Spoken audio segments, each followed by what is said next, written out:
The rain didn't stop the night she almost died. It came down in black sheets across Noctis Hollow, hammering the cobblestones, swallowing the lantern light whole. Seraphina Valez was running. She didn't know where. She only knew that something was behind her. Something fast, something ancient, something that didn't breathe. She turned into a dead-end alley. Stone walls rose on 3 sides. Ahead, nothing but shadow. Then the shadow moved. It dropped from the rooftop above without a sound, landing between her and the alley entrance like a wall of black armor. For one terrible second, Seraphina saw him fully, tall, impossibly still, his dark cloak pulled back by the wind. His eyes glowed red in the rain. Not the soft red of fire, the deep red of something that had seen centuries of blood. She pressed herself against the wall. He wasn't looking at her. He was looking at the 3 shapes that had followed her into the alley. They were vampires, too. She could tell by the way they moved, liquid and wrong, like puppets on invisible strings. The one at the front hissed something in a language older than the city. The man in black armor didn't answer. He simply raised one hand, slow and deliberate, and the 3 of them stopped. "She belongs to the council," the front one said. "Step aside, Prince." The man didn't step aside. What happened next lasted 4 seconds. Seraphina couldn't track all of it. She saw darkness split. She heard stone crack. She smelled something ancient and metallic in the air. When it was over, all 3 vampires were on the ground, and the man in black armor was standing in front of her, close enough that she could see the rain running down his face in silver lines. He turned. His red eyes found hers. He looked at her like she was a problem he hadn't solved yet, like she was dangerous, like she was something he had been told to fear. "You shouldn't be alive," he said quietly. His voice was low and measured, like a man reading a death sentence. Seraphina pressed harder against the wall. Her heart was beating so loud she was certain he could hear it. "Then why did you save me?" she whispered. He didn't answer. He looked down at his hand, at the blood on his knuckles. Her blood. A cut from when he'd pulled her out of the other alley 30 seconds before she'd realized he was there. He stared at it longer than made sense. Then he looked up, and something in those ancient red eyes cracked open, just slightly. Just enough to terrify her in a completely different way. "Because I was ordered to kill you," he said. "And I haven't decided if that was the right order yet." Somewhere above them, on the cathedral rooftop, a bell began to toll. Seraphina didn't know yet what that bell meant. She would.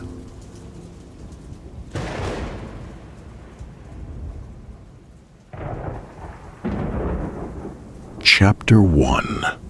The Night He Spared Her. Before we enter tonight's story, comment where you're watching from and what time it is right now.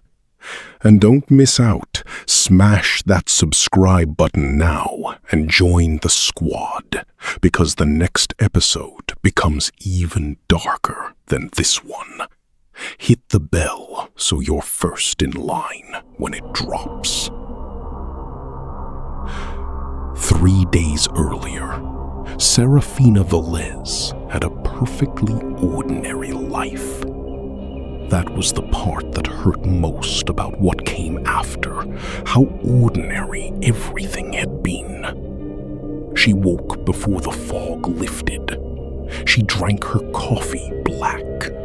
She walked the same route through Noctis Hollow every morning, past the old fish market, past the cathedral with the cracked bell, past the memorial wall where people left flowers for the missing.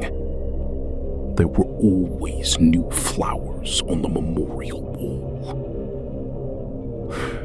That was the other thing about Noctis Hollow. People went missing. Not dramatically, not in the kind of way that made the papers scream. They simply stopped being there. A neighbor, a child from the school on Vale Street, An old man who sold maps near the south gate. Gone. And the city went on, because cities always go on. And because some part of Noctis Hollow seemed to know, deep in its stone bones, that this was simply the price of living in the fog. Seraphina was an archivist. She worked in the city's oldest building, the Hall of Records, a crumbling tower of a place that smelled of dust and iron and old wax. Her job was to catalog the city's history: births, deaths, land deeds, council minutes, ship manifests. She liked the order of it. She liked knowing that the past was fixed, permanent, that history, unlike people, did not disappear without explanation. She was wrong about that. She was about to find out why. It started with a box. She found it on a Tuesday evening, buried behind a collapsed shelf in the sub-basement. It was black iron, sealed with a wax stamp she didn't recognize. Not the city seal, not the trade guild seal, not any church mark she'd ever catalogued. The symbol in the wax was a circle with a line through it, and two curved wings folding inward, like something that had once been trying to rise and had been stopped midway. She should have logged it and left it for morning. Instead, she opened it. Inside, 17 pages of handwritten text in a language she half recognized from old correspondence, a dialect of the trading tongue used 300 years ago, before the Northern Accords changed everything. And a map, not of the city as it existed now, of the city as it had existed before, with tunnels beneath it, tunnels that the modern maps didn't show, leading from the cathedral to a location marked only with the same winged circle symbol. She spent 4 hours translating what she could.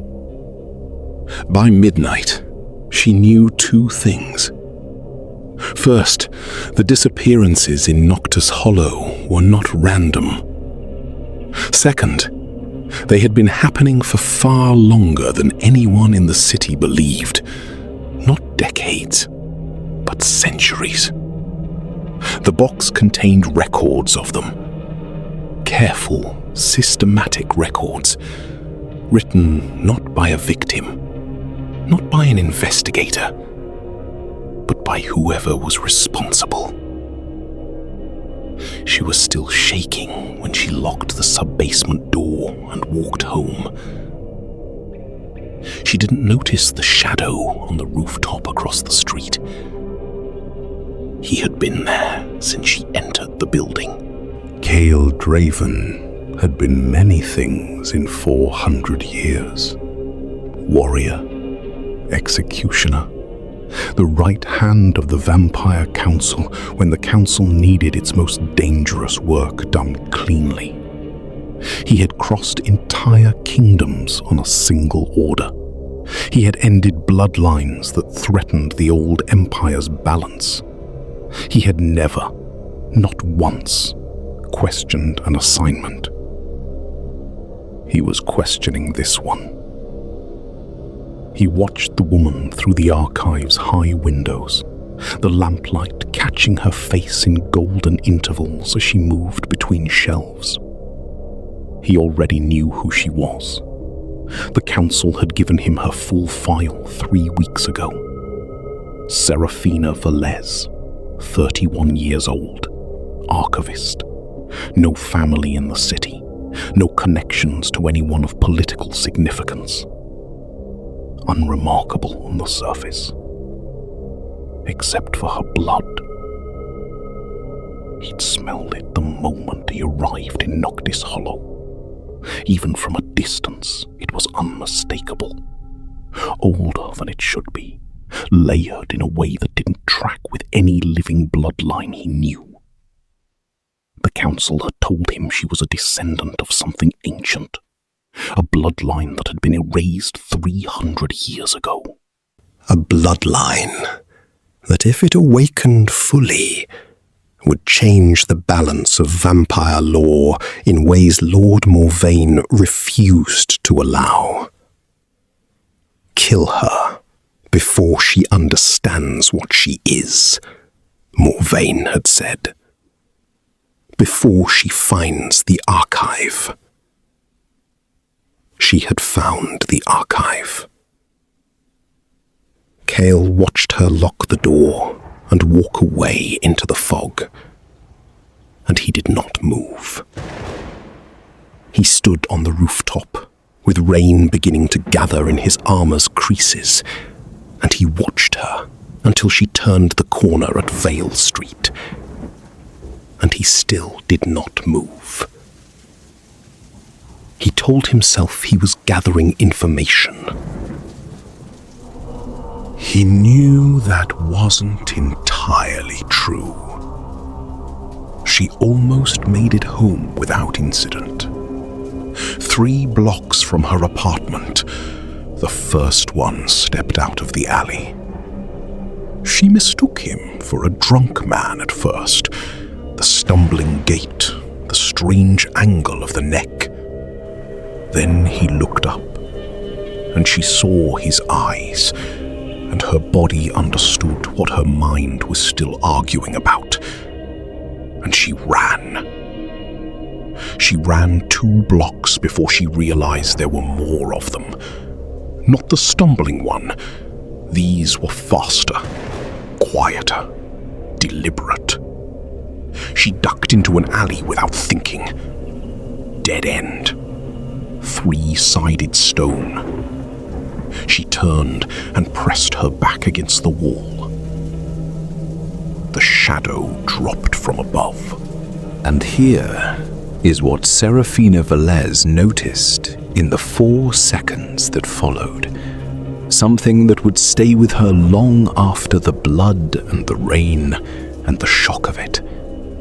The vampire prince moved like grief, fast and inevitable, and without any joy in it whatsoever. Like a man who had done this so many times, it had hollowed something out of him. When it was over, and the 3 vampires were down, he stood in the rain, and he was not triumphant. He was just tired. She asked him why he'd saved her.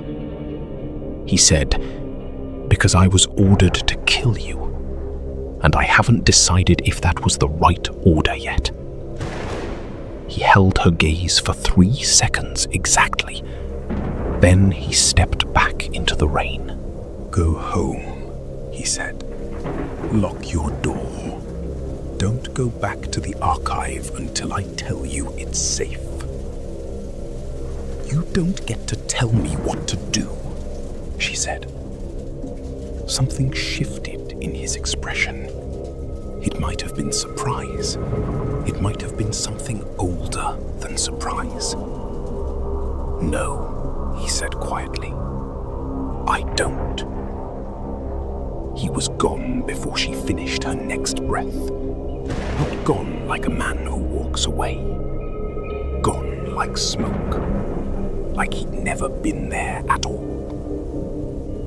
Seraphina stood in the rain for a long moment. Then she went home. She locked the door. She did not sleep. And when dawn finally came, pale and cold through her window, she sat at her desk with the translated pages spread before her, and she found, at the very bottom of the last page, a name. Not just any name. Her mother's name. Written 300 years before her mother was born.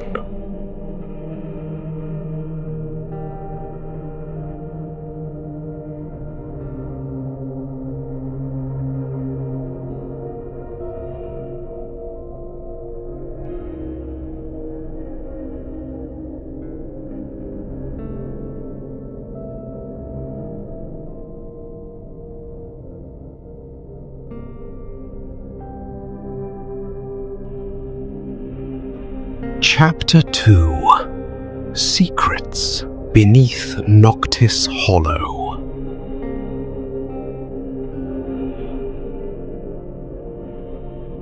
She went back to the archive the next morning. Of course she did.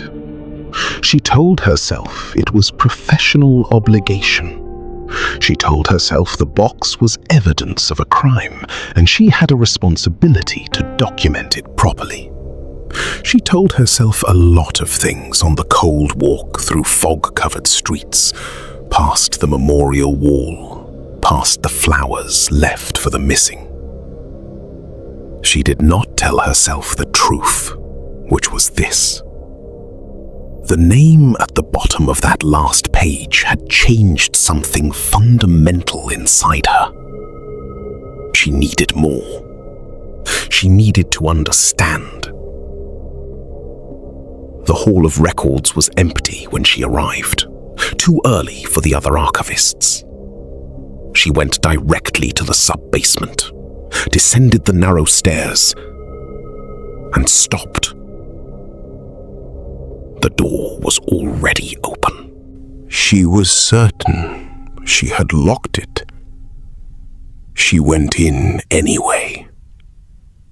The box was still there.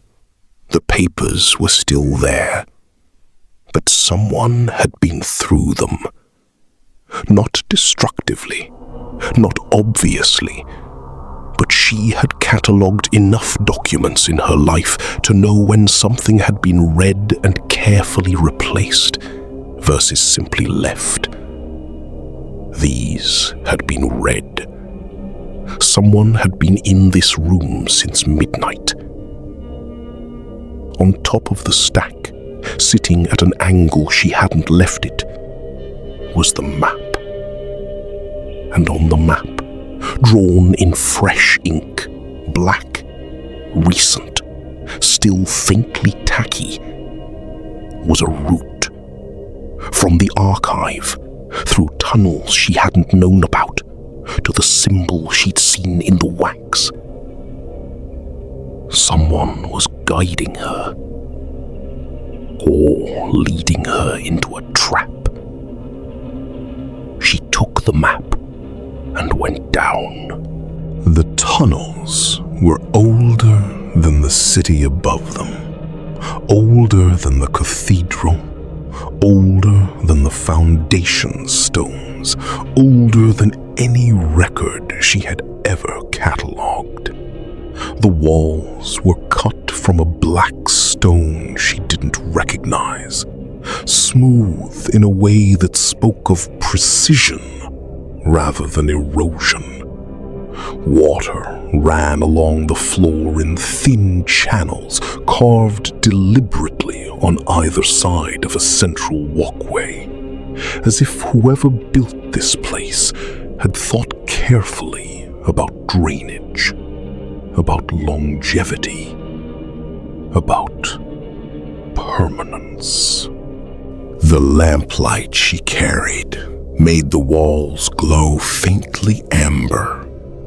Carved into the stone at intervals were the winged circle symbols, dozens of them, at different heights, some simple line cuts, some elaborate with text she couldn't fully read. One recurring phrase she recognized, Valez Sorum, which in the old trading tongue meant approximately bloodline of origin, or the first blood. She walked for 20 minutes.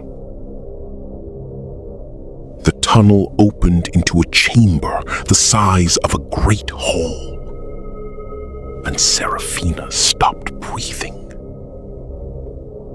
It was a library. An underground library, impossibly preserved, shelves of bound volumes stretching 30 feet high on all sides, connected by iron ladders on rolling tracks. At the center, a long reading table, a dozen high-backed chairs, and still burning, as if lit minutes ago, a single candelabra. Someone lived here, or something did. She moved toward the nearest shelf. The books were organized by century. She pulled one from the 1200s. Inside, meticulous records of something called the Founding Compact, an agreement between the 7 original vampire clans and a human bloodline called Valez Sorum, granting the humans protection in exchange for some service the document described only as the anchoring. She pulled another and another. By the time she understood what she was reading, she had been in the chamber for an hour. The Valez bloodline hadn't simply lived alongside vampires. They had been the key to an ancient agreement.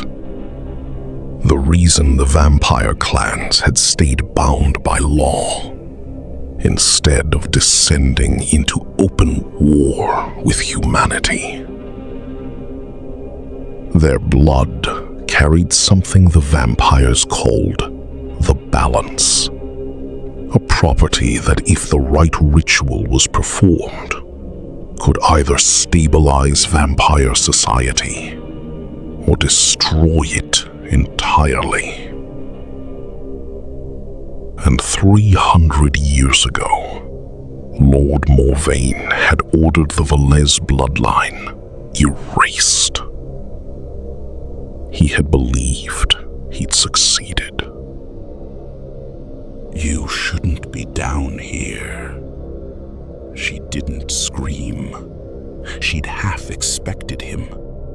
The voice came from near the door, low, measured, the same voice from the alley. Kael Draven stood at the entrance to the chamber, rain still on his armor from above, watching her with those unreadable red eyes. "You led me here. It wasn't a question. I left a map. That's the same thing." "It isn't."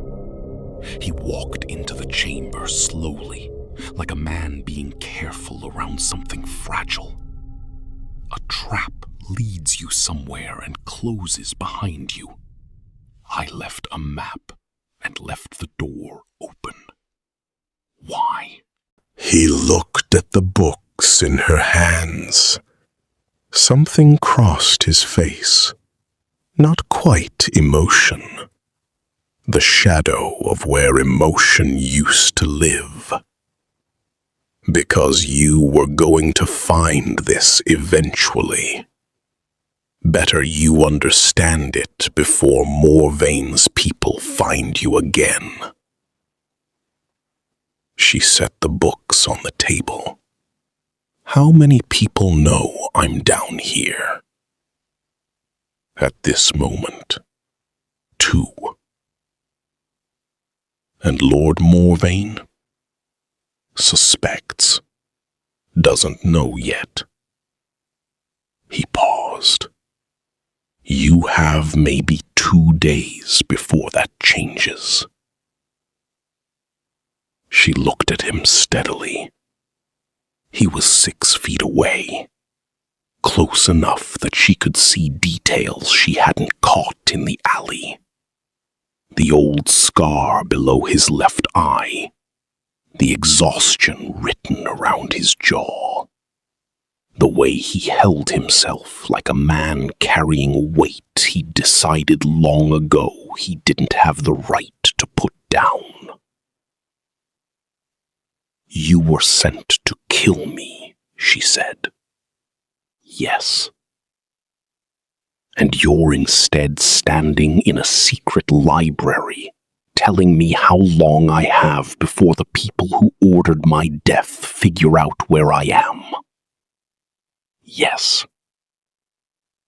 I need a better explanation than that. He was quiet for a moment. Then, The order was given without full information. Morvaine told the council you were a threat. He didn't tell them why. He didn't tell them what your bloodline actually is, or what killing you would mean for the compact. He paused again. I have served the council for 400 years. I follow orders. But I follow them because the council's purpose is to keep balance. If the order itself breaks balance, then following it breaks your purpose, she finished. He looked at her. Something in those red eyes shifted, like she'd said something he'd been trying to articulate for days. Yes, he said quietly. The candelabra flickered between them. Then, from somewhere above, from the tunnels, a sound. Multiple footsteps, moving fast. Kael turned instantly. Hunters, he said. Vampire hunters? Human faction. They follow Morvaine's opponents in the council. They think killing you will destabilize the vampire clans. He moved toward her. We need to go, now. She gathered the books. I'm taking these. There's no time. I'm taking these. He looked at her for half a second with an expression that was almost something like respect. Fine, he said. Move. They made it out through a secondary tunnel she hadn't seen on the map, because the map had shown the way in, and he apparently knew the way out by memory, which told her he'd been in this library before, many times. She didn't ask about that yet. She filed it. They emerged in an alley 2 streets from the memorial wall. The fog was thick enough to hide in. She stood with the books under her arm, catching her breath. And for a moment, they were very close together in the narrow space. Close enough that she was aware with some alarm of how warm she was, standing next to something that by all rights should have been cooled. "You know this place," she said. "The library." "Yes." "How long has it been there?" 600 years, give or take. "And the founding compact, you knew about it?" "I was alive when it was written." She absorbed that. "So you know what I am. I know what your blood is." "That's not what I asked." He looked at her in the fog and didn't answer. Which was, she was learning, its own kind of answer. "I have to speak to someone," she said. "Someone inside the city who knows the old history. A woman named Dasha. She runs a shop near the South Gate. She's helped me with translation work before. I think she knows more than she's told me." Kael's expression changed, subtly, dangerously. "Don't go to Dasha," he said. "Why?" He hesitated exactly 1 second too long. "Because she isn't who you think she is," he finally said. "Trust me on this." Seraphina studied him. "You keep asking me to trust you. That's a difficult request from a man who was hired to kill me." "I know." She pulled the books tighter under her arm and looked away into the fog.